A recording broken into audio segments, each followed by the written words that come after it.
สอนวิธีการนำไส้ MACD ในได้บอก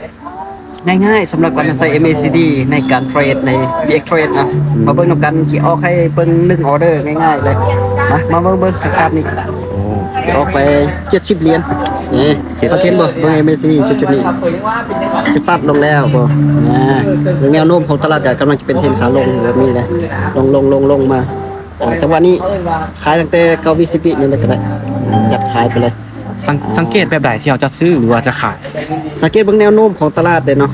ถ้าว่าแนวโน้มของตลาดขาขึ้นมัน MACD มันจะเขียวขึ้นนะก็ตามซื้อส่งตามซื้อได้ถ้าว่าแนวโน้มตลาดขาลง MACD ตัดลงแดง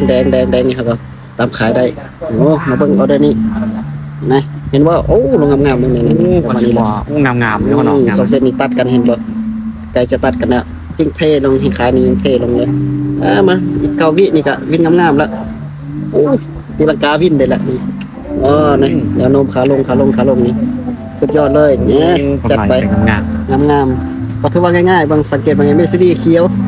แล้วก็เทรนขาขึ้นตามซื้อ MACD แดงแล้วก็ตามขายได้จังหวะนี้ได้หลักการใส่ง่ายๆเลยใส่ MACD หรือว่าเฮาฝึกซ้อมมันเทคนิคได้ก็ได้ที่ว่าเฮามั่นใจหรือว่าเฮาใส่ง่ายที่สุดว่าต้องเคียงคู่กับการบริหารทุนจุดสำคัญก็มีกำไรและถอนได้อันนี้แหละการลงทุนมีความเสี่ยงได้เลยเทคนิคตัวนี้นี่มือใหม่ก็ใช้ได้ปะง่ายๆเลยสามารถใส่ได้ไม่ได้เขียวกับแดงตามซื้อตามขายแต่ว่าเราก็ต้องฝึกซ้อมให้ดีนะฝึกซ้อมเมื่อทดลองก่อนเนาะบ่แม่นว่าสิใส่เลยได้โอเคก็ถือว่าเป็นเทคนิคที่ง่ายเลยก็สามารถทำกำไรจากตลาดได้จริงเนาะง่ายๆลองเอาไปฝึกซ้อมนะใส่เนาะอย่าลืมว่าการลงทุนก็มีความเสี่ยงนะต้องศึกษาให้ดีก่อน